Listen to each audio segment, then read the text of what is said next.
Well,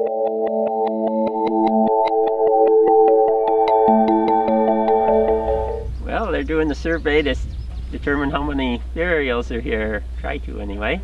Okay, well, in an old newspaper from 1874, it mentioned a cemetery in section 30 of Pinora Township there, which is where we are now, and I never remembered hearing one over here, so when I had a chance to check the courthouse records, I found a deed for it, and so the township actually had a cemetery here.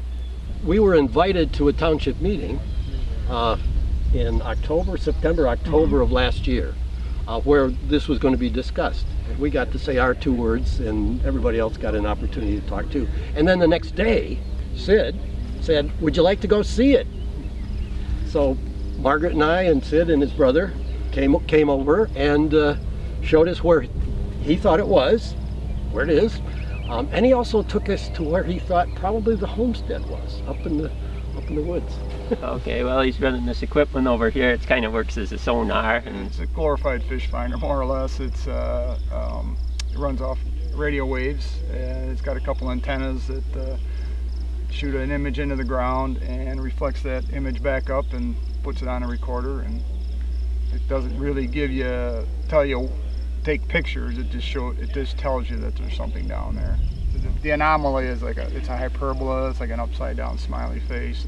Guys that fish can attest to that. It's just like seeing a fish in the water. It's pretty much a sonar that shoots down and reflects the image back up. So it's pretty much an upside down smiley face. I've done a handful of cemeteries, but they've been all plotted cemeteries, pretty much more modern than this. I did that one site in Cadillac, which was back in the Civil War era too, but they had an idea that approximately where some bodies were buried. So.